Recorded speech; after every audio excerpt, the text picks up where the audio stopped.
Hello and welcome to this tutorial on how to create a quick drive scenario for Railworks TS 2014.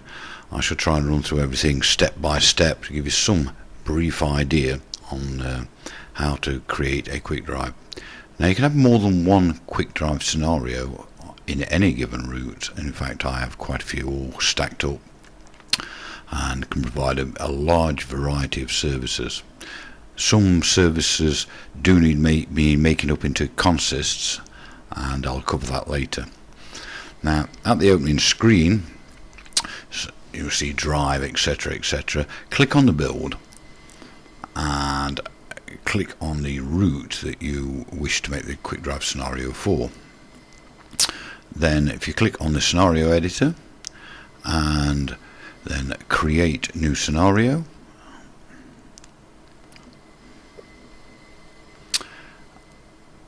and once you've clicked create a new scenario, it asks you what type of scenario you wish to make. So we're going to make a quick drive scenario. You need to enter a name. I'll just call this QD scenario tutorial. Enter the name, press enter. The game will now load up. Hopefully we will be back in this case, Grantham. So what we're going to do is we're going to place a scenario marker, which is found under the signal tab on the middle left hand flyer, and place it down and place the drop box pretty much like signals onto the track. And I always place the actual marker well away from the lights, etc, because it can affect the selection of it. Double click it and the right hand window opens. What we're going to do here is we're going to name it, so I'm going to name this Grantham Bay. Now whenever you enter anything in this editor, once you've entered it, press enter. Most important, otherwise your changes don't take. Now on the right hand side of the name you can see it says front, back or centre. Now it's always a bit of a lottery to me where these turn out. I actually think that north is in front and south is behind, or vice versa. We may have to change that later.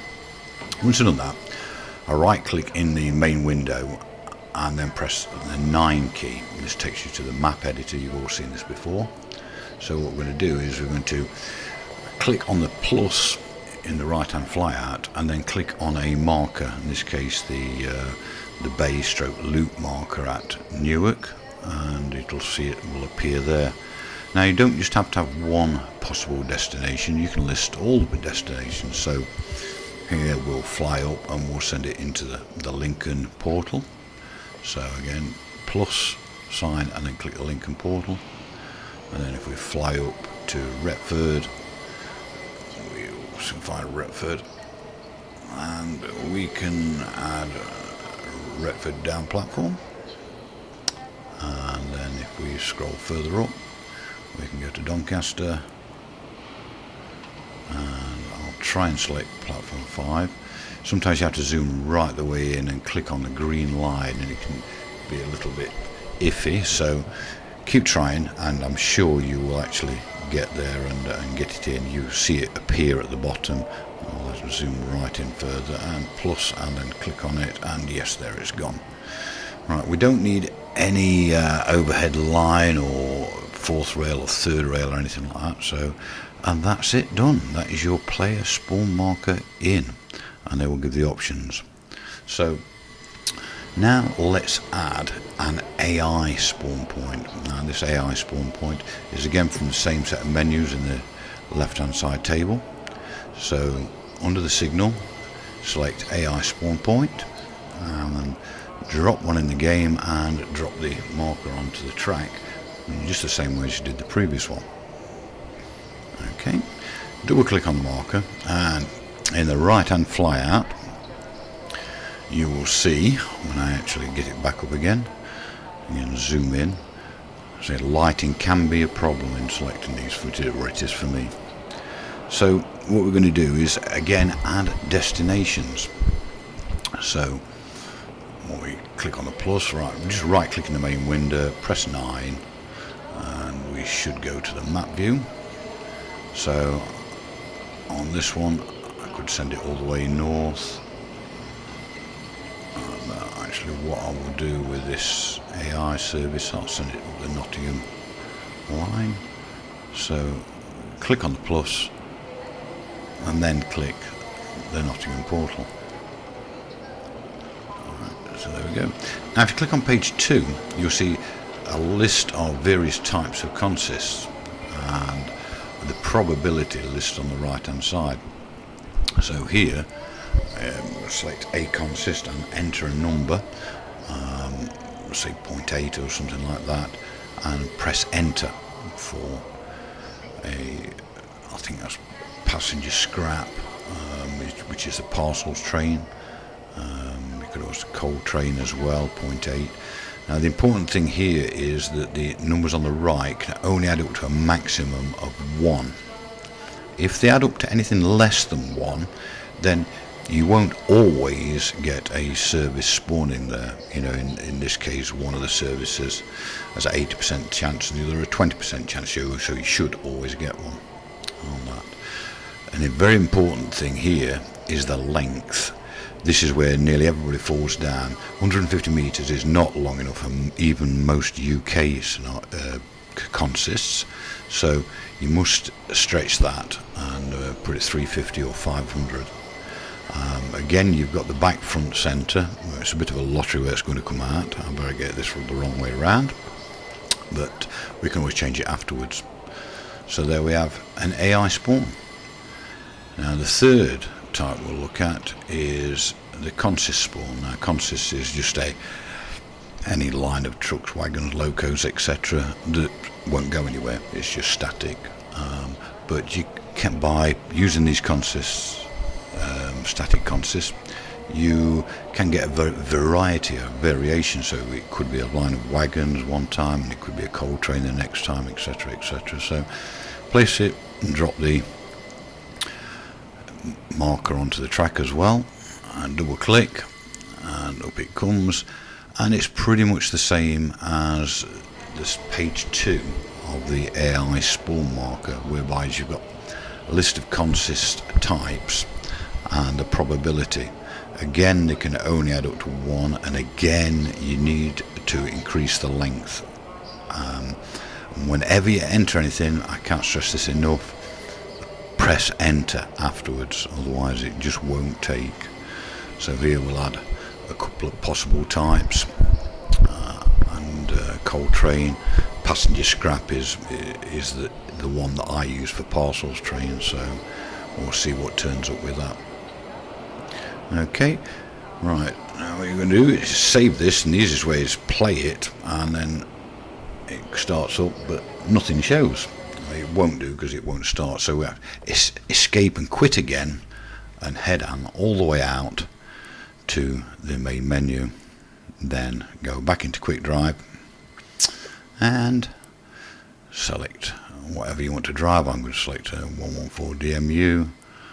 Alright, and I'm going to select the route, which is York to Peterborough, and I'm going to select Grantham Bay, and which one of the destinations is I want to go to from that Grantham Bay, and the weather and everything looks reasonable to me, so off we go.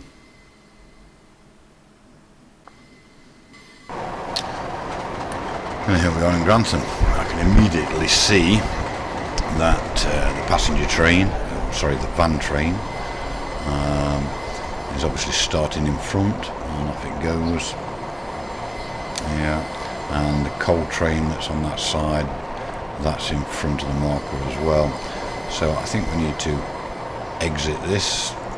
DMU could also be doing back further in the bay. This is the back, front, etc. of the marker.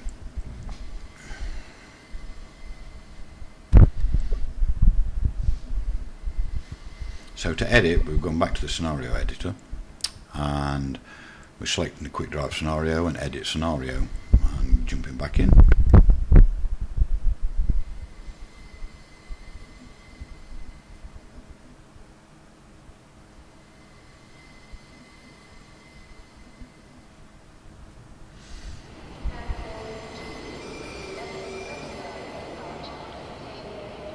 Right, and back in the editor. So first we'll click on that player spawn,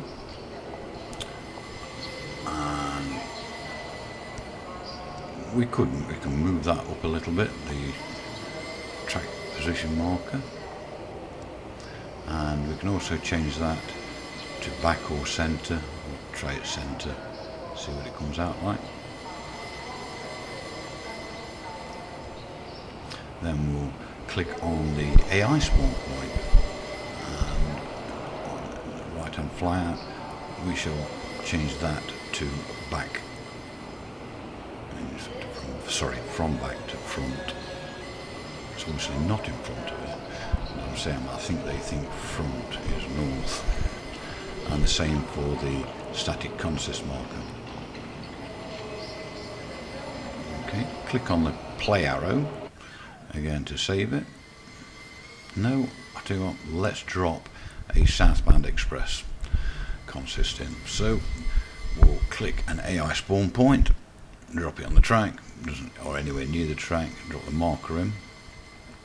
Now this marker is actually pointing the wrong way, and the way to change it so as it's pointing the direction you want it to travel is press shift and click on it, and it will change to the other direction.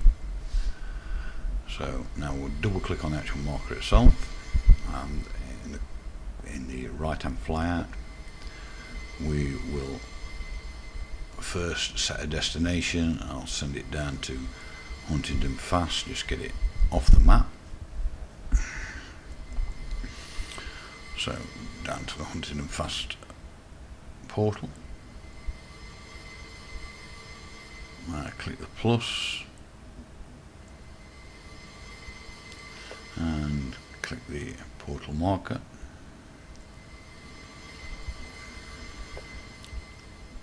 And it's added. That's lovely. We don't need anything else. I think right, we'll choose intercity. We'll just have a fast express down there and get a probability of 1. Oh, and one thing again, check the length. Set this up again, 350, 500. Otherwise you just won't get anything spawning, because you probably do not have any intercity consists that are less than 150 meters in length. Okay, click play, and then we'll have to exit again and back out to the main menu.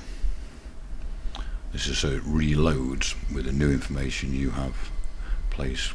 Pick quick drive. We can leave everything exactly the same. Yeah, and click play.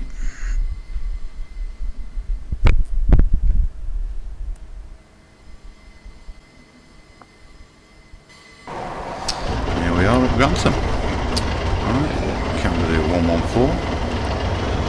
Here. Okay. There's parcels train at the side of us. Now it's going to waste that signal. The reason being that the player train unfortunately has priority over everything. That's something that needs to be refined a little bit further. So the DMU has basically got the track and the parcel train won't pass. The coal train, believe it or not, this is a coal train in consist. It's not mine, it's let's see, but that's there, so that's in the right place. That won't move anywhere. And you'll see the intercity, and that's heading due south. Now you can place as many. I could work my way all the way up the track, placing an intercity or a parcel or a coal train every, I don't know, 10-15 miles, something like that. The track, and they won't move until I get with roughly about a mile away from them, then they'll start to move. This is a good thing, because when the time you get to the end of the scenario, you've still got AI activity. So there we see the 114 move away, and I'm driving that off to Doncaster. It'll be a bit of a bumpy ride in this. Right, thank you for watching. I hope you enjoyed it, and hope you learned a lot. Thank you.